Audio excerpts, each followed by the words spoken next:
إن الحمد لله وحده، الصلاة والسلام على من لا نبي بعده، ونشهد أن سيدنا وسندنا وحبيبنا وطبيبنا وطبيب قلوبنا محمدا عبده ورسوله، صلى الله عليه وعلى آله وصحابه وأهل بيته وسلم تسليما كثيرا. أرسله بالحق بشيرا ونذيرا وداعيا إلى الله بإذنه وسراجا منيرا. أما بعد، فأعوذ بالله من الشيطان الرجيم. بسم الله الرحمن الرحيم.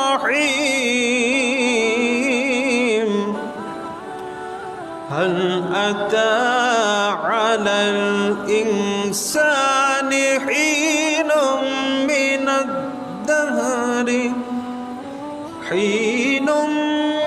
الدهر لم يكن شيئا مذكورا.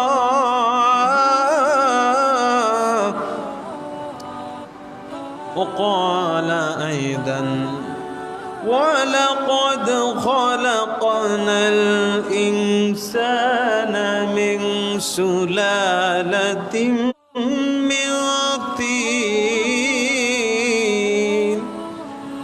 وقال تعالى في شان حبيبه: إن الله وملائكته يصلون على النبي يا أيها الذين آمنوا صلوا عليه وسلموا تسليما. اللهم صل على سيدنا مولانا محمد وعلى آل سيدنا مولانا। মানব দানব পশু পাখি 18,000 মখলুকাত আল্লাহর তাসবিহ নবীজির দুরুদ পড়েন তারা দিবস রাত। আল্লাহুম্মা সাল্লি আলা সাইয়্যিদিনা মাওলানা মুহাম্মদ ওয়া আলা আলি সাইয়্যিদিনা মাওলানা।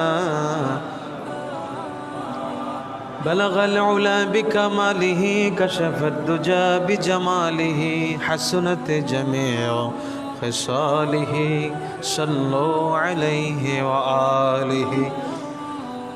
সম্মানিত উপস্থিতি, মুসল্লিয়ান ইজাম, ওলামা ইকরাম, 1442 হিজরি আজকে মহরমের শেষ জুমা, 29শে মহরম। আজকে জুমা, পঞ্চম মহরমের জুমাতে আল্লাহ তাআলা এই কল্যাণপুর জামে মসজিদে আমাদেরকে আসার যে তৌফিকটুকু দান করলেন, এজন্য আল্লাহর দরবারে আমরা হৃদয়ের সবটুকুন আবেগ উজাড় করে প্রাণ ভরে সকলেই বলি আলহামদুলিল্লাহ। সম্মানিত সুধী, আল্লাহ আমাদেরকে আশরাফুল মাখলুকাত করেছেন, সৃষ্টির সর্বশ্রেষ্ঠ করেছেন। অর্থাৎ মানুষ যদি হতে পারি তাহলে আমরা শুধু মানুষ না, মানে ফেরেশতাদের থেকেও আমরা দামি হতে পারবো। সুবহানাল্লাহ। আর যদি মানুষ হিসেবে না হতে পারি, যে স্বভাবের কারণে মানুষ প্রকৃত মানুষ হয়, সেটা যদি অর্জন করতে না পারি, শুধু বডির মানুষের দ্বারা কিন্তু আমরা প্রকৃত মানুষ হতে পারবো না। কারণ আল্লাহ বলেছে উলাইকা কাল আনআম বাল হুম আদাল। কিছু মানুষ আছে এরকম যারা চতুষ্পদ জন্তুর মতো অথবা তার থেকে আরও বেশি জঘন্য। জোরে বলেন নাউজুবিল্লাহ। গত জুমা আমি আপনাদের সামনে জ্ঞান চর্চার আলোচনার মধ্যে দুইটি বিষয়ের কথা বলেছিলাম। একটি হচ্ছে আল্লাহর পরিচয় এবং যিনি আল্লাহ আমাকে সৃষ্টি করেছেন, যে খলাকাল ইনসানা মিন আলাক, তিনি আমাদেরকে জমাট বাঁধা রক্ত থেকে তথা নাপাক পানি থেকে আল্লাহ আমাদেরকে সৃষ্টি করেছেন। এটাও আল্লাহ আমাদেরকে শিখতে বলেছেন। সুবহানাল্লাহ বলেন। এজন্য বিষয়টা হলো কি, যে আমরা মানুষ মনে করি যে আমরা কত কিছু, কিন্তু আসলে আল্লাহ আবার আমাদেরকে জানিয়ে দিচ্ছেন যে তোমরা যে নিজেদের অহংকার করছো, অনেক বড় মনে করছো, তুমি কি জানো যে তোমাকে আমি কিভাবে সৃষ্টি করেছি? এমনকি তোমাকে আমি নাপাক পানি থেকে সৃষ্টি করেছি। তাহলে কিসের এত অহংকার? আমি আল্লাহ তোমাকে সম্মান করেছি, দিয়েছি, এই জন্য তুমি সম্মানিত হয়েছ, নয়তো তুমি সম্মানিত হওয়ার কথা নয়। জোরে বলেন সুবহানাল্লাহ। তো সেই কারণে সৃষ্টির রহস্যের উপরে, মানব সৃষ্টির উপরে আমি আজকে আপনাদের সামনে গুরুত্বপূর্ণ আলোচনাগুলো করব। এই জিনিসগুলো জানলে আমাদের কি হবে? জানলে আমাদের মন থেকে অহংকার দূর হবে, আর অহংকার দূর হলেই আমাদের আমলগুলো আল্লাহর দরবারে কবুল হবে। জোরে বলি আলহামদুলিল্লাহ। আচ্ছা, অহংকার রাখলে কি আমাদের মধ্যে যে আমরা যে আমল করি, এটা কি আসলে আল্লাহর দরবারে পৌঁছবে? এটা কি সহি নিয়তে হবে? কোনোদিন হবে না। এই জন্য অহংকার দূর করার জন্য আমি যে কি, আল্লাহ শুরুতে আমাদেরকে কোরআন নাজিল করে প্রথম জানিয়ে দিলেন, পরও তুমি তোমার রবের নামে, যিনি তোমাকে সৃষ্টি করেছেন, কেমন করে সেটাও বললেন, যে খলাকাল ইনসানা মিন আলাক, যিনি তোমাকে জমাট বাঁধা রক্ত থেকে তোমাকে সৃষ্টি করেছেন। সুতরাং যখন তুমি জানতে পারবে, যখন তুমি বুঝতে পারবে যে তোমাকে আল্লাহ তাআলা এইভাবে সৃষ্টি করেছেন, তুমি একদম তোমার পরিচয় ছিল না, তোমার কোনো অস্তিত্ব ছিল না, আল্লাহ তোমাকে অস্তিত্ব দিয়েছেন। তুমি যে গর্ব করছো, তুমি যে অহংকার করছো, এই অহংকার, এই গর্বটা তোমার কখনই হতো না। তিনি আল্লাহ তোমাকে জিন্দা করেছেন, অস্তিত্বহীন থেকে অস্তিত্ববান করেছেন। সুবহানাল্লাহ বলেন। এই জন্য বিষয়গুলো আমাদের জানা দরকার। যদি জানতে পারি, আল্লাহর সৃষ্টি সম্পর্কে আমাদের গবেষণা বেড়ে যাবে। এই গবেষণাটা আমাদের আমলের মধ্যে আমাদের এটার মর্যাদা বাড়িয়ে দিবে। সৃষ্টি সম্পর্কে গবেষণা করলে নফল এবাদতের মধ্যে অনেক দামি এবাদত হলো আল্লাহর সৃষ্টি নিয়ে। আপনি আপনার সৃজনের নিজেকে নিয়ে যদি আপনি চিন্তা করতে পারেন, তাহলে আপনি একদিন না একদিন আমার আল্লাহর সন্ধান আপনি পেয়ে যাবে। জোরে বলেন সুবহানাল্লাহ। এই জন্য বলা আছে যে মান আরাফা নাফসাহু ফাকাদ আরাফা রাব্বাহু, যে নিজেকে চিনতে পেরেছে সে রবকে চিনতে পেরেছে। এই জন্য কথাগুলি নিয়ে আমি আলোচনাগুলো গত জুমার আলোচনার সাথে সম্পৃক্ত রেখে আলোচনাগুলো করব। ওমা তৌফিক ইল্লা বিল্লাহ। সকলে বলি ইনশাআল্লাহ। সম্মানিত হাজিরিন, যদি আমি জিজ্ঞেস করি যে আল্লাহ পাকের সৃষ্টিকুলের মধ্যে সবচেয়ে শক্তিশালী কোন জাতি বা সবচেয়ে শক্তিশালী কে, তাহলে আমরা কি উত্তরটা দেব? এক একজনের চিন্তায় এক এক রকম ভাবনায় এক এক রকম উদয় হবে, যে মনে হয় আমাদের থেকে জিনেরা শক্তিশালী বেশি, মনে হয় তার থেকে আরও ফেরেশতারা শক্তিশালী বেশি। হযরত জিবরাইল ইসলামের 600 নূরের ডানা, এক ডানা একবার বাড়ি মারলে 500 বছরের রাস্তা পার হয়ে জমিনে চলে আসে। এই কথাগুলিতে আমরা মনে হবে, কিন্তু আপনাকে আমাকে আল্লাহ এই খুশির খবর দিচ্ছেন, আমাদের রাসূল পাক সাল্লাল্লাহু আলাইহি সাল্লাম এই খুশখবরই দিচ্ছেন যে আল্লাহ জানাচ্ছেন সমগ্র সৃষ্টির মধ্যে সবচেয়ে শক্তিশালী আমি মানুষকে করেছি। সুবহানাল্লাহ বলেন। আবার আল্লাহ এটাও বলেছেন খুলিকাল ইনসানু দাঈফা, মানুষকে জাগতিক দিক থেকে, শারীরিক দিক থেকে মানুষকে দুর্বল করা হয়েছে ঠিক, কিন্তু সার্বিকভাবে ওই মানুষের শক্তি এমন শক্তি যে মানুষ ওই আল্লাহর বান্দা যখন আল্লাহর নামকে, আল্লাহকে স্মরণ করে, তখন তার স্মরণের দ্বারা আল্লাহর আরশ পর্যন্ত কম্পন হয়ে ওঠে। জোরে বলেন সুবহানাল্লাহ। যেটা অন্য কোনো প্রাণীর দ্বারা হয় না। সম্মানিত সদী মুসনাদে আহমদ হাদিস শরীফের মধ্যে বর্ণনা রয়েছে, ফেরেশতারা আল্লাহ তাআলাকে জিজ্ঞেস করলেন, ও আল্লাহ রাব্বুল আলামিন, এই পৃথিবীটা ছিল অস্থির, আপনি কি করলেন? ওয়াল জিবাল আওতাদা, পৃথিবীকে স্থির করার জন্য পেরেক স্বরূপ আপনি পাহাড় বানিয়ে দিয়েছেন, পাহাড় দ্বারা পৃথিবীটাকে স্থির করেছেন। সুবহানাল্লাহ। সৃষ্টি তত্ত্ব নিয়ে কথা বলছি আপনাদের কাছে। এগুলো জানলে, বুঝলে এবং অনুসরণ করলে যতক্ষণ শুনবেন এটা অনেক নফল ইবাদতের থেকেও বেশি সওয়াব। সুবহানাল্লাহ বলেন।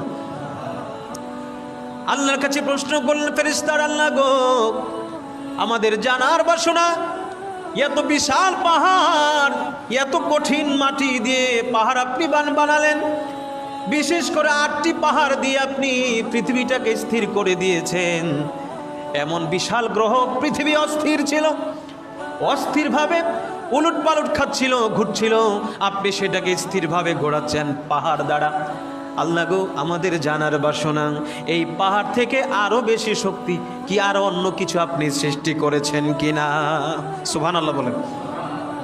এইবার আমার আল্লাহ বলে, হ্যাঁ ফেরেশতারা শোনো, পাহাড় থেকে আরো বেশি শক্তিশালী আমি যা তৈরি করেছি, সৃষ্টি করেছি, সেটার নাম হলো আল হাদিদ, মানে হলো লোহা। লোহা পাহাড়ের মধ্যে ঢুকবে কিনা? যতই পাহাড়ের শক্ত মাটি হোক, পাহাড়কে কাটা যাচ্ছে না, লোহা দিয়েই তো ব্যবস্থা করে খনন করে বা বিভিন্ন কিছু করা হচ্ছে। তাহলে পাহাড় থেকে লোহার শক্তি অনেক বেশি। ফেরেশতারা আবার জিজ্ঞেস করেন, আল্লাহ রাব্বুল আলামিন, এই লোহা থেকে আরো বেশি শক্তি আপনি কি কোনো পদার্থ, কোনো সৃষ্টিকে আপনি সৃষ্টি করেছেন কিনা আমাদের জানার বাসনা। আমার আল্লাহ রাব্বুল আলামিন বললেন, ও আমার ফেরেশতারা শোনো, পাহাড় থেকে আরো শক্তিশালী লোহা তৈরি করেছি, লোহা থেকে আরো শক্তিশালী করেছি আমি আগুন। সুবহানাল্লাহ বলেন। আগুন, আগুনের মধ্যে লোহা দিলে গলে যায় কিনা? গলে যায়। সুতরাং লোহা থেকে শক্তিশালী হলো আগুন। ইয়া রাব্বুল আলামিন, আগুন থেকে আরো বেশি শক্তিশালী আপনি আর কিছু বানিয়েছেন কিনা? আল্লাহ বলেন, হ্যাঁ হ্যাঁ অবশ্যই, আগুন থেকে আরো বেশি শক্তিশালী বানিয়েছি, সেটা হলো পানি। সেটা হলো কি? পানি। কারণ আগুনের মধ্যে পানি যদি ঢেলে দেন, আগুনের শক্তি এটা নষ্ট হয়ে যায়, আগুন নিভে যায়। সুবহানাল্লাহ। আপনি যখন আল্লাহর এই বিষয়গুলো জানার পরে নিজেকে পরিচয় পাবেন, দেখবেন নিজেকে কত ছোট মনে হবে, যে আল্লাহ নিজে আমাকে দাম দিয়েছেন, সম্মান দিয়েছেন, বিদে আমি দামি হয়েছি, নয়তো হতাম না। আল্লাহ নিজে কোরআনে ঘোষণা করলেন, ওয়ালাকাদ কাররামনা বনি আদম, আমি আদম আলাইহিস সালামের সন্তানদেরকে, তার বংশধরদেরকে আমি সম্মানিত করেছি আমার সৃষ্টিকুলের মধ্যে। সুবহানাল্লাহ। আদম সন্তানকে আল্লাহ নিজে বলেছেন আমি সম্মানিত করেছি, এই জন্য আমরা সম্মানিত। ফেরেশতারা জিজ্ঞেস করেন, আল্লাহ রাব্বুল আলামিন, তাহলে পানি থেকে আরো বেশি শক্তি কার মধ্যে আছে? কাকে সৃষ্টি করলেন? আমার আল্লাহ বলেন, হ্যাঁ হ্যাঁ, এর থেকে আরো বেশি শক্তিশালী রয়েছে, সেটা হলো, তার নাম হলো রিহুন, সেটা হলো বাতাস। এটা হলো কি? বাতাস। বাতাসের ধাক্কার কারণে সাগরের মধ্যে কত ঢেউ, সাইক্লোন, ঘূর্ণিঝড়, কত কিছু হয়ে যায়, সুনামি হয়ে যায়। সাগরের পানি থেকে শক্তিশালী আমার আল্লাহ বাতাসকে সৃজন করেছে। এবার আল্লাহর কাছে ফেরেশতারা সর্বশেষ প্রশ্ন করছেন, আয় আল্লাহ তাআলা, তাইলে কি বাতাস থেকে আরো বেশি শক্তি কি আর কোনো কিছু সৃষ্টি কি আপনি করেছেন?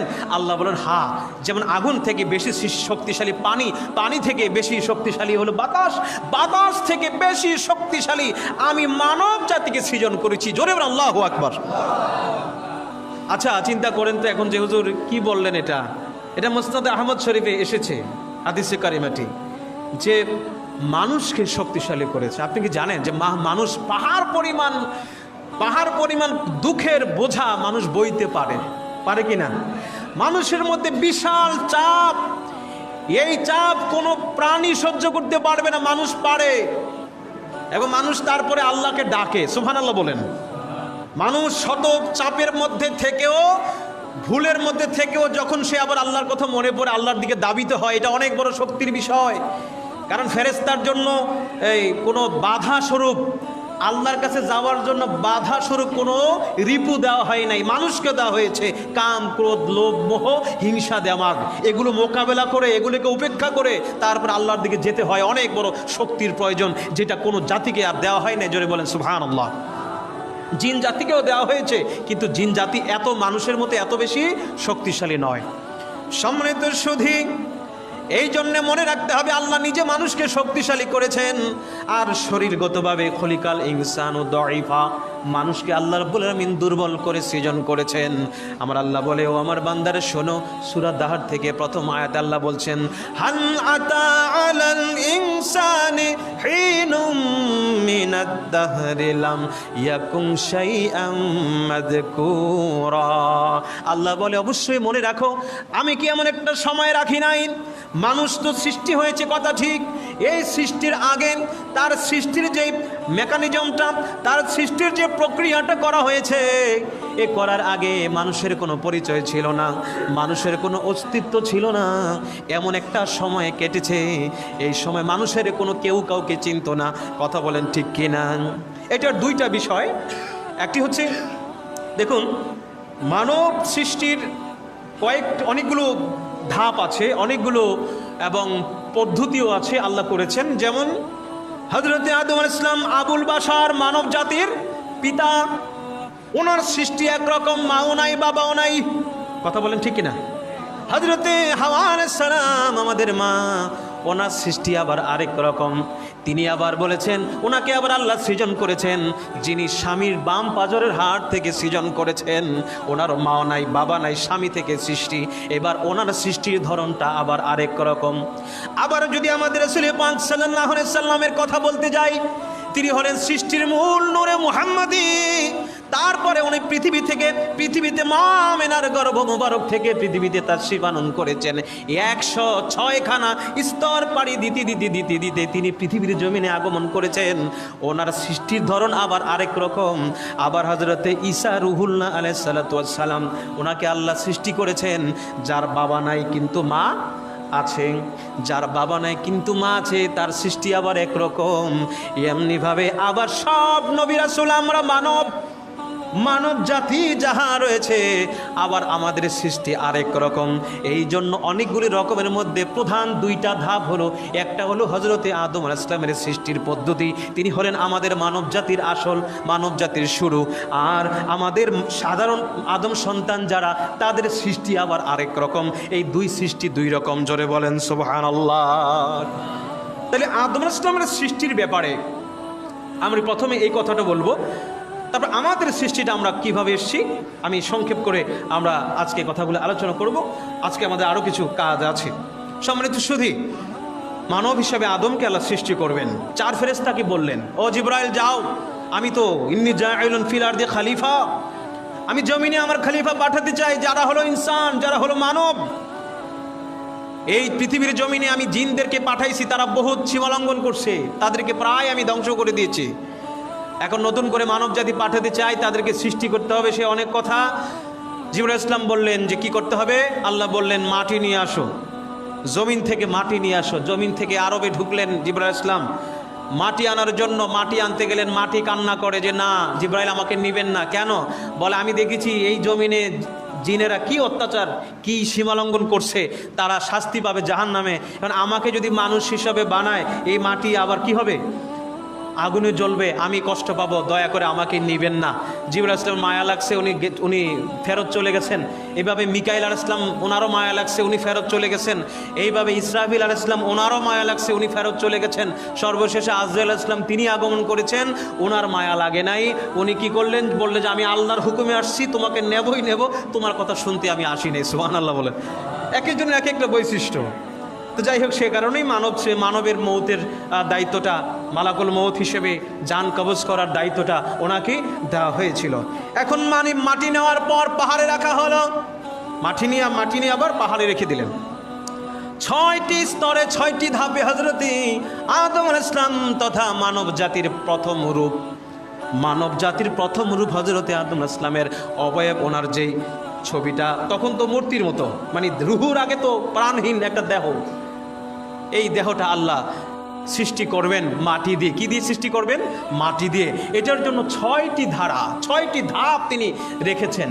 আর আমরা যারা মানব আদম সন্তান, আমাদেরকে 7টি স্তর থেকে আল্লাহ তাআলা পূর্ণ মানুষ রূপে দুনিয়াতে পাঠিয়েছেন। জোরে বলেন সুবহানাল্লাহ। আদম আলাইহিস সালামকে 6টি ধাপ থেকে 6টি স্তরের মাধ্যমে আর মানব আমরা আদম সন্তানদেরকে 7টি ধাপ থেকে 7টি ধারা থেকে সৃজন করেছেন। আমার বন্ধুরা, মুরব্বী বাবারা, আমার আল্লাহ বলছেন ওয়াবাদা খালকাল ইনসানি মিন তিন। আমার আল্লাহ বলে আমি মানুষকে সৃষ্টি করার জন্য তথা আদম আলাইহিস সালামকে সৃষ্টি করার জন্য শুরু যেটা দিয়ে করলাম সেটা হলো মাটি। সেটা হলো কি? মাটি। মাটি নেওয়া হলো। মাটি নিলেন। মাটিটা কেমন? মাটিটা নিছেন। আমরা যখন কোনো কিছু বানাই, আটা রুটি বানাবো বা কিছু বানাবো, দুনিয়াতেও যারা মূর্তি বানায়, মাটিটাকে শুকনো মাটি এনে কি মূর্তি বানাতে পারে? এটাকে পানি দিয়ে বিভিন্নভাবে করে খামির বানিয়ে অনেক কিছু করে, তারপর এটাকে এরপরে প্রতিচ্ছবি মূর্তি বানায়। আমার আল্লাহ রাব্বুল আলামিন ওই মাটিটাকে ফেরেশতাদের মাধ্যমে তিনি এটাকে তিনিল লাযিব, এটা কি বানালেন? তিনিল লাযিব। ওয়ালাকাদ খালাকানাল ইনসানা মিন সুলালাতিন মিন তিনিল লাযিব। আল্লাহ বলছেন অবশ্যই আমি মানব জাতিকে তথা হযরতে আদম আলাইহিস সালাতু ওয়াস সালামকে আমি মানে মাটির আনার পরে দ্বিতীয় স্তর হলো মাটির খামির আমি আল্লাহ বানিয়েছি। সুবহানাল্লাহ। মাটির খামির বানানো হলো। এখন সে মাটির খামির বানানোর পরে সেটাকে কি করতে হবে? এটাকে গুলতে হবে। খামির তৈরি করলেন, গোলার পরে এটা হয়ে গেছে এঁটেল। এটা কি হয়ে গেছে? সুলালাতিন মিন তিন। এঁটেল মাটি হয়ে গেছে। এঁটেল মাটি হয়ে গেল। আল্লাহ আকাশকে বলে, আকাশ রে তুমি বৃষ্টি বর্ষণ করতে থাকো। আদম আলাইহিস সালামের সেই বডির মাটিটা এখনো আদম মাটির মধ্যে, পানির মধ্যে, ওনার পরিচিতি নাই। আল্লাহ বলতেছে এমন কিছু সময় মানুষের গেছে, আমরাও আমাদের সময় গেছে 120 দিন মায়ের গর্ভে। যেই দিন থেকে আমরা মায়ের গর্ভে প্রবেশ করেছি, অর্থাৎ আমাদের বডিটার সেই প্রক্রিয়াটা তৈরি হয়েছে, সেই রুহু আসার আগে আমার কোনো পরিচয় ছিল না, আমার কোনো ওইভাবে পরিচয় ছিল না, শুধু বডিটা তৈরি হয়েছে। এই বডিটা তৈরি হতে 120 দিন লাগছে। সুবহানাল্লাহ বলেন। 120 দিন লেগেছে। তেমনি ভাবে আদম আলাইহিস সালামের শরীরটাকে মানবের রূপ দিতে আল্লাহ তাআলা ওনার জন্য ব্যবস্থা রেখেছেন 120 বছর। সুবহানাল্লাহ বলেন। ওনার জন্য রেখেছেন 120 বছর। আর আমাদেরকে মায়ের গর্ভে 120 দিনের পর রুহু দিয়ে এখানে পরিচিতি লাভ করিয়েছেন। এই জন্য আল্লাহ বলছে যে লাম ইয়াকুন শাইআম মিনকুম মাযকুরা। ওই সময়টা মানুষের কোনো অস্তিত্ব পরিচয় কিছুই ছিল না। তোমার মনে রাখতে হবে আমি আল্লাহ তাআলা তোমাকে অস্তিত্বহীন থেকে অস্তিত্ব দিয়েছি। সে আল্লাহকে কি করে তুমি অস্বীকার করবে? জোরে বলেন সুবহানাল্লাহ। সম্মানিত সুধী, আল্লাহ আকাশকে হুকুম দিলেন, আকাশে বৃষ্টি বর্ষণ করো। ওই আটাযুক্ত মাটির উপরে বৃষ্টি বর্ষণ করলো। আকাশ একাধারা 40 বছর বৃষ্টি বর্ষণ করেছে। সুবহানাল্লাহ। 40 বছর একাধারা বৃষ্টি যখন তিনি বর্ষণ করেছেন, তারপরে সেটার প্রক্রিয়াটা হয়ে গেল অন্য একটা তৈরি কাদামাটি। সেটা কি হয়ে গেল? কাদামাটি। আমার আল্লাহ বললেন ওয়ালাকাদ খালাকানাল ইনসানা মিন সালসালিম মিন হামাইম মাসনুন। কাদামাটি হয়ে গেল। এঁটেল মাটিটা কি হয়ে গেল? কাদামাটি। চতুর্থ ধাপ কাদামাটি হয়ে গেল। মাটিটা দুর্গন্ধ লাগতেছে। মাটির মধ্যে গন্ধ আছে না? একটা মাটির মধ্যে গন্ধ আছে কি না? আছে। এই দুর্গন্ধযুক্ত মাটিটা এটা এটা কাদামাটি হয়ে গেল। কাদামাটি হয়ে যাওয়ার পর এবার আল্লাহ রাব্বুল আলামিন আকাশের সূর্যকে হুকুম করলেন, ও সূর্য রে, এই এঁটেল মাটিটাকে 40 বছর বৃষ্টিতে ভিজিয়েছে, কাদামাটি করা হয়েছে। এবার এটাকে টনটনে শক্ত মাটি করতে হবে। এই জন্য এই মাটিটার উপরে তুমি সূর্যের তাপ একেবারে ইচ্ছা মতো দিতে থাকো। সূর্যের তাপ তারপরে বৃষ্টির পরে দেওয়া হলো। সূর্য তো ওঠেই, সূর্য তো তাপ দেয়। এমনিভাবে 40 বছর পর্যন্ত সূর্যের তাপ সেখানে দেওয়া হলো। সুবহানাল্লাহ। 40 বছর করে সূর্যের তাপ আবার দেওয়া হলো। আমার আল্লাহ বলছেন যে খলাকাল ইনসানা মিন সালসালিন কাল ফাখার। এই যে মানবের দেহটাকে এই পর্যায়ে নিয়ে আমি একেবারে টনটনে শক্ত মাটি বানায় দিলাম। এবার শক্ত হয়েছে। এবারে মাটিটাকে কি করা যাবে? আপনি পাথরকে যখন বিভিন্ন আকৃতি দেওয়া হয়, কেটে কেটে বিভিন্নভাবে গুছিয়ে আকৃতি দেওয়া হয় না, শক্ত জিনিসটা কিন্তু দেওয়া হয়। ঠিক মানব দেহটাকে আল্লাহ তাআলা, আল্লাহর কুদরত এটা, আল্লাহ বলছেন যে তিনি তার নিজের কুদরতি সুরতে খালাকাল্লাহু আদামা মিন সূরাতিহি। কিতাব আবু সালামের প্রথম অধ্যায়ে মেশকাতে আল্লাহ বললেন যে আদম আলাইহিস সালাম প্রথম তিনি ওনাকে যখন সৃষ্টি করেছেন আল্লাহ নিজের কুদরতি ভাবে নিজের পছন্দের সুরতে আদম আলাইহিস সালামকে সৃষ্টি করেছেন এই টনটনে মাটি থেকে। জোরে বলেন সুবহানাল্লাহ। আপনি কি জানেন যে মানবের প্রথম কথাটা কি ছিল? আদম আলাইহিস সালাম ওনাকে আল্লাহ যখন রুহুটা দিয়েছেন, সে রুহু দেওয়ার পর ইনি যখন প্রাণ পেলেন শরীরের মধ্যে, তখন প্রথম উনি যে কথাটা বলেছিলেন সেটা হচ্ছে আলহামদুলিল্লাহ। সুবহানাল্লাহ বলেন। কেন বলেছিলেন? ওনার হাঁচি আসছিল। হাঁচি দেন না? হাঁচছ, আমরা হাঁচি দেওয়াটাকে একেবারে কিছুই মনে করি না। হ্যাঁ, ঠান্ডা লাগলে বেশি হাঁচি আসবে, এটা হলো অন্য কথা, কিন্তু সাধারণ অর্থে অনেক পরে পরে যে হাঁচিটা আসে এটা কিন্তু বেহেশত থেকে আসে। সুবহানাল্লাহ, সুবহানাল্লাহ। এই হাঁচিটার মধ্যে বরকত আছে। এই জন্যে আল্লাহর প্রশংসা আপনাকে বলতে হবে কি? আলহামদুলিল্লাহ। আপনি জোরে বলেন, সেটা ভালো, কারণ তাতে পাশের যিনি শুনবেন তিনি কি করবেন? তিনি দোয়া পড়বেন, ইয়ারহামুকাল্লাহ বা ইয়ারহামুকুমুল্লাহ, তিনি এটা পড়বেন। তাহলে এটা কি হলো? এটা কিন্তু আমাদের একটা বিষয়, কারণ আপনি যখন হাঁচি দিবেন শারীরিকভাবে আপনার ভিতর থেকে বিভিন্ন রকমের জীবাণু, ক্ষতিকারক ব্যাকটেরিয়া যেগুলো ওই বাতাসে বিভিন্নভাবে নাকে মুখে প্রবেশ করেছে, কান দিয়ে, দেখা গেল যে আল্লাহর ইচ্ছে হয়েছে এটা ভিতরে রাখবেন না, হাঁচি দিয়েছেন, এটা বের করে দিয়েছেন। সুবহানাল্লাহ। তো এই হাঁচি দেওয়ার ফলে আপনার কিন্তু মন এবং মস্তিষ্ক দুইটাই একটু পরিচ্ছন্ন লাগে, রিফ্রেশ লাগে, এই জন্য এটা বেহেশত থেকে আসে। অপরদিকে এই যে হাই তোলা, হাঁ করে থাকা, এটা কিন্তু অলসতা, ঘুমের ভাব ধরলে, শরীরে ক্লান্তি হলে এরকম লাগে, এইটা মূলত শয়তানের পক্ষ থেকে আসে। এই জন্য শয়তানকে দূর করতে হয়। শয়তানের পক্ষ থেকে বলতে কি? অর্থাৎ আপনি যখন হাঁ করেন একেবারে, মানে অনেকে আছে মহিষের মতো, গরুর মতো হাঁ করে থাকে, হাত দেয় না, এটা না। যদি ডান হাত দেন তাহলে এইভাবে দিবেন, 3 আঙ্গুল করে মুখে হাত দিবেন। আর যদি ডান হাতের দেওয়ার ব্যবস্থা না থাকে, বাম হাত দিবেন উল্টা পিঠ, এটার পেট না, এটার উল্টা পিঠ দিয়ে আপনি মুখে ধরবেন, কারণ নয়তো শয়তান আপনার এই ভিতরে মানে দেখে হাসে। কথা বলছেন? এবং দোয়াও পড়তে হয়, লা হাওলা ওয়ালা কুওয়াতা ইল্লা বিল্লাহ, এইভাবে পড়তে হবে। কথা বলেন ঠিক কিনা? এগুলো আমাদের কিন্তু ছোট ছোট আমল, আমরা অনেক সময় অলসতা করে ছেড়ে দেই। হাঁচি দিচ্ছি, জীবনও আলহামদুলিল্লাহ বলি না, বা হাই তুলতেছি, হাঁ করছি, কিন্তু হাতও দেই না, আর লা হাওলা ওয়ালা কুওয়াতাও বলছি না। আপনি কি জানেন হযরত আদম আলাইহিস সালামকে সৃষ্টি করার পরে শুধু বডিটা এখন জমিনে পড়ে আছে, ওই যে আজাজিল ফেরেশতা, সে তো ফেরেশতা না, ফেরেশতাদের সর্দার, কিন্তু আসলে সে জিন। মনের মধ্যে অহংকার আসলো, আমি তো জিন, আমি তো আগুনের তৈরি, আগুনের গতি উপরে, মাটির গতি নিচে, সুতরাং এই মাটির ব্যক্তিটাকে আমি সম্মান করতে রাজি না। তারপরও দেখতে আসছে আয়েশা, ফেরেশতাদের নিজের সাঙ্গবাঙ্গ নিয়ে আসছে, শিষ্যদেরকে বলতেছে আল্লাহ মনে একটা ভুল করলো। নাউজুবিল্লাহ বলেন। আল্লাহ এই মানুষটার সুবিধা হবে না, এটা দুনিয়াতে মারামারি করবে, কাটাকাটি করবে, এই মানুষটারে বানায় আল্লাহ একটা বড় ভুল করলো। নাউজুবিল্লাহ। নিজের খুব পণ্ডিত বাবা শুরু করছে, ওই বিপদে পড়ছে।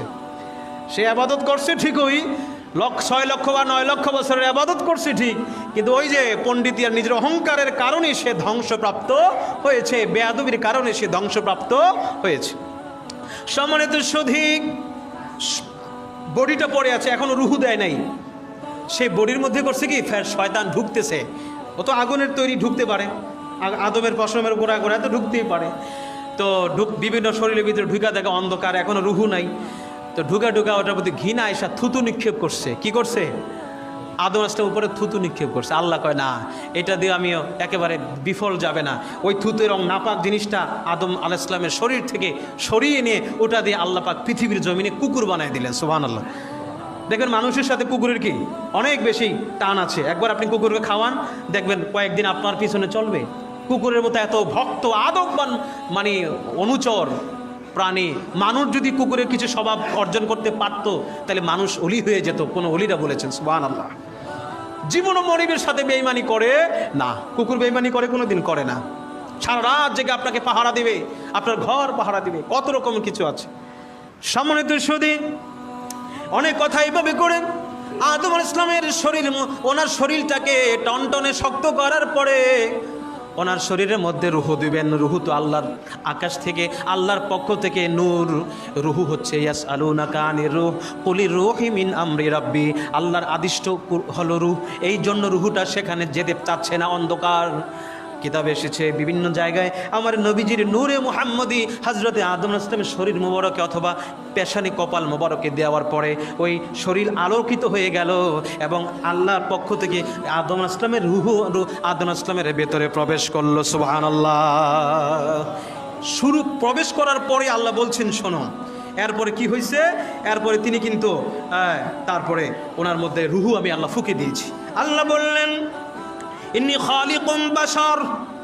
এতক্ষণ ছিল মূর্তি, এতক্ষণ ছিল একটা মাটির তৈরি, আগুনের, মাটির বা পানির মিশ্রিত এগুলোর একটা বডি মাত্র, অবয়ব। এখন আল্লাহ বলছেন আমি বাশার সৃষ্টি করলাম, আমি অবয়ব মানুষ সৃষ্টি করেছি মিন তিন, মাটি থেকে। ও ফাইদা সাওয়াইতুহু ওয়া নাফাখতু ফীহি মির রূহি, অতঃপর আমি ওই শরীরের মধ্যে যখন রুহুটা ফুঁকে দিলাম, এটা হলো আদম আলাইহিস সালামের ষষ্ঠ ধারা, ষষ্ঠ ধাপ, সর্বশেষ ধাপ। এরপরে উনি কি করেছেন? ফাকাউ লাহু সাজিদিন, তিনি আল্লাহর জন্য সেজদা করেছেন। সুবহানাল্লাহ। আদম আলাইহিস সালাম ধারাবাহিকভাবে আল্লাহর জন্য অবশ্যই তিনি সেজদা করেছেন, রুহু দিয়েছেন। তা আমরা এখানে 6টি ধাপ থেকে আমরা যেটা বুঝলাম যে মানবের প্রথম মানব যিনি আদম আলাইহিস সালামকে আল্লাহ এই 6টি ধাপে সৃষ্টি করেছেন। এবার আসেন আমরা বনি আদম, আমাদের কথা, যে কথাটা এখানে মূল আলোচ্য বিষয়, যে আমরা কেন অহংকার করি। আল্লাহ বলছেন অহংকার কেন করো? ফালিয়ানজুরিল ইনসানু মিম্মা খুলিকা মিন মাইন দাফিক। শুনে রাখো, তারা কি দেখে না? আল্লাহ বারবার বলছে তারা কি দেখে না যে মানুষকে আমি কেমন করে সৃষ্টি করেছি? যেই চরম উত্তেজনার থেকে, নাপাক পানির সেই স্পার্ম থেকে আমি মানুষকে সৃষ্টি করেছি যাতে মানুষ অহংকার করতে না পারে। আমি আল্লাহ তাকে সম্মান দেব সেটা অন্য কথা, কিন্তু তুমি নিজে থেকে নিজেকে বড় মনে কখনো করতে পারবা না। জোরে বলেন সুবহানাল্লাহ। নাপাক পানি থেকে, এই কথাগুলো আমাদের জানতে হবে। কোরআনে শুরুতেই এটা জানাইছে। আমাদের জানার ক্ষেত্রে, মানার ক্ষেত্রে কোনো লজ্জার থাকার বিষয় নয়, কারণ আপনি যত জানবেন আল্লাহর প্রতি আপনার বিশ্বাস এবং তাকওয়া তত বেড়ে যাবে। আল্লাহ নিজে এটাই আমাদের শিখাচ্ছেন, এটা তুমি জানো। খালাকাল ইনসানা মিন আলাক, তোমাকে আল্লাহ জমাট বাঁধা রক্ত থেকে সৃজন করেছে, সেই আল্লাহকে তুমি মানো। আল্লাহ যদি চাইতেন অন্য কথা বলতেন, কোরআন নাজিলের শুরুতে চাইলে আরও অন্য ইম্পর্টেন্ট আরও অনেক কথা আছে আল্লাহর পরিচয়ের ক্ষেত্রে বলতে পারতেন। তা না বলে তিনি বললেন যে তোমাকে যিনি সৃষ্টি করেছে জমাট বাঁধা রক্ত থেকে, ওই আল্লাহকে তুমি জপো, ওই আল্লাহর নামে পড়ো। সুবহানাল্লাহ বলেন। এই জন্য এই বিষয়গুলো আমাদের জানা, কোরআনের হুকুম, এটা আমাদের জানা জরুরি। জানলে আমাদের ভেতর থেকে অহংকারগুলো আস্তে আস্তে দূর হয়ে যাবে। জোরে বলেন সুবহানাল্লাহ। আমরা তো ওইভাবে কোরআনকে বুঝতে চাই না। গোটা কোরআনটা যে একটা বিজ্ঞান। আল্লাহ বলছেন ইয়াসিন আল কোরআনিল হাকিম, ইয়াসিন ইয়া রাসূলুল্লাহ আল কোরআনিল হাকিম, বিজ্ঞানময় কোরআনের কসম করে আমি বলছি গোটা কোরআন হচ্ছে বিজ্ঞানময়। সুবহানাল্লাহ বলেন। আর আমি বলি না এটা আমার দরকার নেই, জানা দরকার নেই, খালি তেলাওয়াত করলেই হবে। আসলে কি তা? এত বিশাল মুজিজার কোরআন পড়লে তো সওয়াব হবেই নাকি? এটা তো সওয়াব হবেই, এটা পড়ে ফু দিলে তো কাজ হবেই, কিন্তু আসলে কোরআনের আরো অনেক উদ্দেশ্য আছে। এই যে নীল আর্মস্ট্রং চাঁদের দেশে প্রথম যাওয়ার পরে সে যখন দেখলো যে নবীজির হাত মোবারকের ইশারা, ইকতারাবাতি সাআতি ওয়ানশাক্কাল কামার, সেই চন্দ্র দ্বিখণ্ডিত যে হয়েছে নবীজির মুজিজা, নিজ চোখে দেখে এসেছে। সুবহানাল্লাহ বলেন। সে পৃথিবীতে এসে মুসলমান হয়েছে। খ্রিস্টানরা, বিধর্মীরা কথাটাকে গোপন রাখে, কারণ তাতে তাদের প্রায়োরিটি নষ্ট হয়ে যাবে, তাদের প্রেস্টিজ, ধর্মের একটা বিষয় আছে, তারা এটাকে গোপন রাখে যে না, ওটা নিয়ে আলোচনা তাদের নাই। কিন্তু উনি কি করেছেন? আল্লাহর কুদরত, নবীজির মুজিজা দেখে তিনি মুসলমান হয়েছেন। সুবহানাল্লাহ বলেন। তো এইরকম কোরআনের গবেষণা করে যদি হেদায়েত পেয়ে যায়, সেটা আল্লাহর অনেক ঊর্ধ্ব সম্মান পেয়ে যাবে, ঠিক কিনা? আর শুধুমাত্র কোরআন হাদিস নর্মাল জানলে এটা হলো একটা ন্যূনতম ব্যাপার। জানার পরে যে বুঝবে, আরও বুঝবে, আল্লাহর প্রতি তার তাকওয়া আরও বেড়ে যাবে, আল্লাহর কাছে আরও প্রিয় হয়ে যাবে। সুবহানাল্লাহ বলেন। এই জন্য সৃষ্টি নিয়ে গবেষণা আপনাকে আমাকে করতে হবে, যার যতটুকু মেধা, যতটুকু সাধ্য আছে। এটা নফল ইবাদতের থেকে কয়েক হাজার গুণে বেশি সওয়াব। জোরে বলেন সুবহানাল্লাহ। আমরা সওয়াবের অনেক ক্ষেত্র খুঁজি, কিন্তু না, ক্ষেত্রের মধ্যে এটা বেশি, এটা বেশি। আপনি একটা কথা বলেন তো, কোরআনকে শুধু পড়েছেন অবশ্যই 1 হরফে 10 নেকি পেয়েছেন, কিন্তু কোরআন যদি আপনি বুঝে পড়েন তাহলে সেটা কত বেশি হবে। গোটা কোরআন যদি আপনি পড়েন, তেলাওয়াত করেন, অনেক সওয়াব হবে, অনেক সওয়াব। সওয়াব কি আল্লাহর কাছে কম আছে? কম নাই। আল্লাহ কি, আর আপনি যদি একটা আয়াতকে গবেষণা করেন এবং বুঝেন, আপনার কোরআন পুরা তেলাওয়াতের যে সওয়াব, তার থেকে 1 আয়াতকে গবেষণা করার কারণে আরো বেশি সওয়াব আল্লাহ দিবেন। সুবহানাল্লাহ বলেন। তাহলে কোথায় সওয়াব আছে আমাদের খুঁজে বের করতে হবে। কথা বুঝছেন? শুধু সংখ্যা গণে লাভ নেই। যিনি আছেন আল্লাহ, তিনি বিগাইরে হিসাব দিবেন, উনি হিসাব ছাড়া দিতে পারেন। সম্মানিত সুধী, মানুষের আল্লাহ তাআলা 7টি ধাপে মানুষকে আল্লাহ সৃষ্টি করেছেন। মানুষকে আল্লাহ প্রথমে কি করলেন? লাকাদ খালাকনাল ইনসানা মিন সুলালাতিন মিন তিন। এইবার এই জায়গায় মাটির নির্যাস। আদম আলাইহিস সালামকে ডাইরেক্ট কাঁচা মাটি থেকে নির্যাস করে বানাইছে। আল্লাহ কয়, তোমাকে আমি এইভাবে বানাবো না, তোমাকে আরেক রকমে বানাবো। তোমার মাটির নির্যাস হলো তোমার পিতা এবং তোমার মাতা, দুইজনের সংমিশ্রণেই তো মানব, নাকি? ব্যতিক্রম হয়েছে ঈসা নবী, সেটা আগে আমি বলে দিয়েছি। ব্যতিক্রম হয়েছে আদম আলাইহিস সালাম, মা হাওয়া আলাইহিস সালাম, সেটা আমি আগেই বলে দিয়েছি। আর নবীজির আগমন এবং এটা তো আলাদা আরেকটা ব্যতিক্রম আছেই। তো কথা হচ্ছে যে এই আমাদের ব্যতিক্রমের ক্ষেত্রে সেটা কি? আল্লাহ বলছেন যে মা এবং বাবা তারা মাটির নির্যাস গ্রহণ করেছে, ঠিক কিনা? মাটির নির্যাসটা কি? এই যে আমরা ফল ফলাদি খাবার দাবার যা খাচ্ছি, আমাদের শরীরে কি হচ্ছে? রক্ত তৈরি হচ্ছে, আমাদের শরীরে যৌবনের শক্তি তৈরি হচ্ছে না। এগুলো জানার বিষয় না, এগুলো অহেতুক বিষয়। আল্লাহ কোরআনে বলছে অহেতুক হওয়ার কারণে না। মায়ের পেটে 3টা ভাঁজের ভিতরে, কয়টা ভাঁজ? 3টা ভাঁজের ভিতরে আপনার আমার মা বাবার নাপাক পানি প্রবেশ করেছে, সেটা আল্লাহ কোরআনে বলছে। কথা বলেন সুবহানাল্লাহ। এটা কি শুধু তামাশা করার জন্য বলছে আল্লাহ? না, যাতে তুমি হিংসা থেকে, অহংকার থেকে নিজেকে দূরে রাখতে পারো, আল্লাহকে স্বীকার করতে পারো, এই জন্য। সম্মানিত সুধী, আমরা আল্লাহ সূরা মুমিনুনের মধ্যে বললেন, আল্লাহ বলতেছেন যে সুম্মা জাআলনাহু নুতফাতান ফি করারিম মাকিন। নাম্বার 1 হলো কি? নাম্বার 1 হল মাটির নির্যাস। আমার আপনার মায়ের শরীরে, বাবার শরীরে যখন সেটা একটা স্পার্ম তৈরি হয়েছে, বীর্য তৈরি হয়েছে, ঠিক কিনা? স্পার্ম তৈরি হয়েছে, ওই শুক্র তৈরি হয়েছে, এইটা হলো নির্যাস। নাম্বার 2 হলো শুক্র স্পার্ম।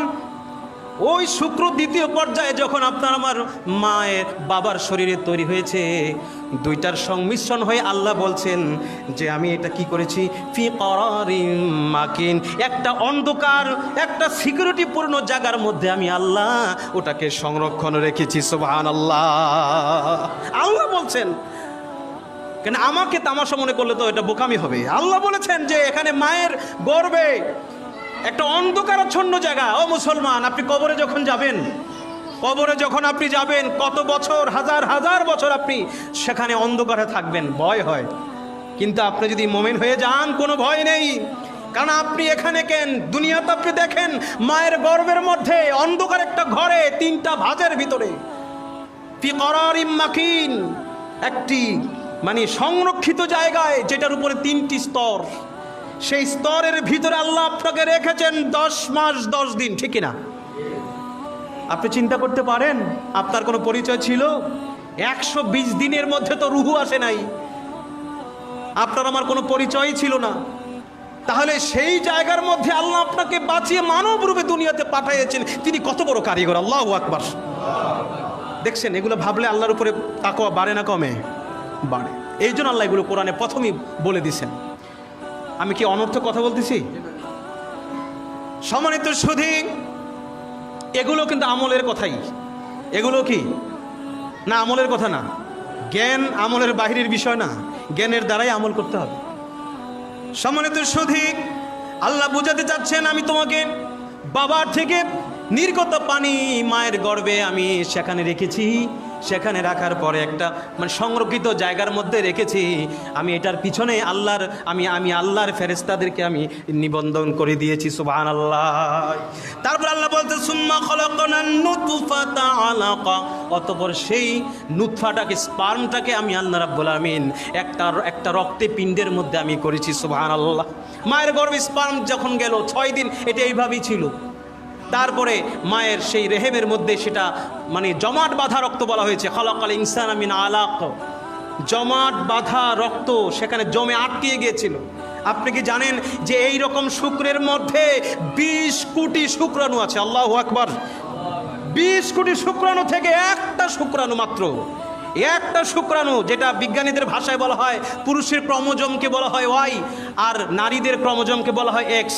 যখন পুরুষের ওয়াই ক্রোমোজোম তথা শুক্রাণু যখন মায়ের গর্ভে একটাই 20 কোটির মধ্যে একটা, সবগুলি কার্যকর হবে না, একটা যখন ওটার সাথে মিলিত করতে পারে, অ্যাডজাস্ট করতে পারে, ওটা থেকে আল্লাহ আপনাকে আমাকে বানিয়েছেন, জোরে বলেন সুবহানাল্লাহ।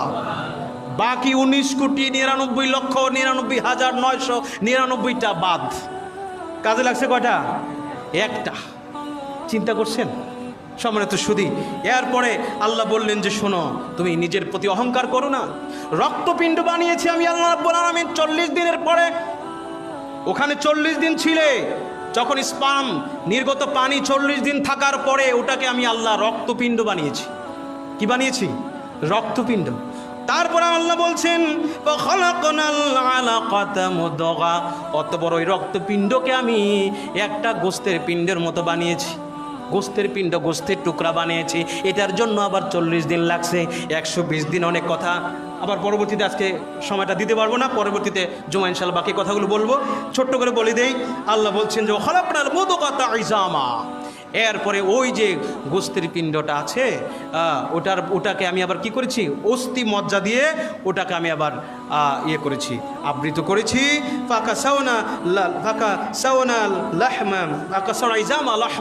অতঃপর সেটাকে আমি আবার গোস্ত দ্বারা আবৃত করেছি। এইভাবে করতে করতে আমার 120 দিন আমি সময় নিয়েছি, সুবহানাল্লাহ বলেন। 120 দিন সময় নেওয়ার পরে এরপরে আল্লাহ ওখানে রুহু দান করেছে, আল্লাহু আকবার।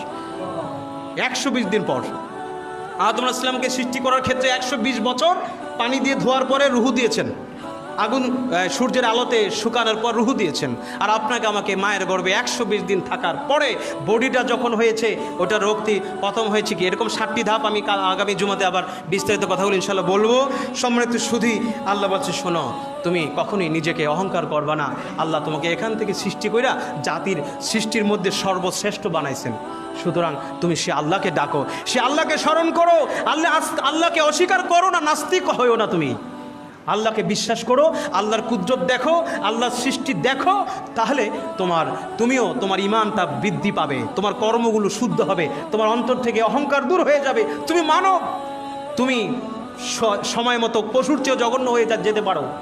তুমি মানব, আবার কর্মের দ্বারা, তোমার বিশ্বাসের দ্বারা তুমি ফেরেশতার থেকেও দামি হতে পারো। এটা তোমার কর্ম আর তোমার আচরণের উপরে নির্ভর করে আমরা যেন ভালো মানুষ হতে পারি। আমাদের হাত, আমাদের জবান যেন আমার প্রতিবেশী কোনো সৃষ্টির কারো জন্য যেন মানে পারতপক্ষে কোনো ক্ষতি না হয়, কারো উপর অন্যায়ভাবে যাতে আঘাত না করি। আল্লাহ আমাদের সকলকে সেই তৌফিক দান করুক। সকলে বলে আমিন, আমিন সুম্মা আমিন। ওয়াখির দাওয়ানা আনিল হামদুলিল্লাহি রাব্বিল আলামিন। আসসালাম।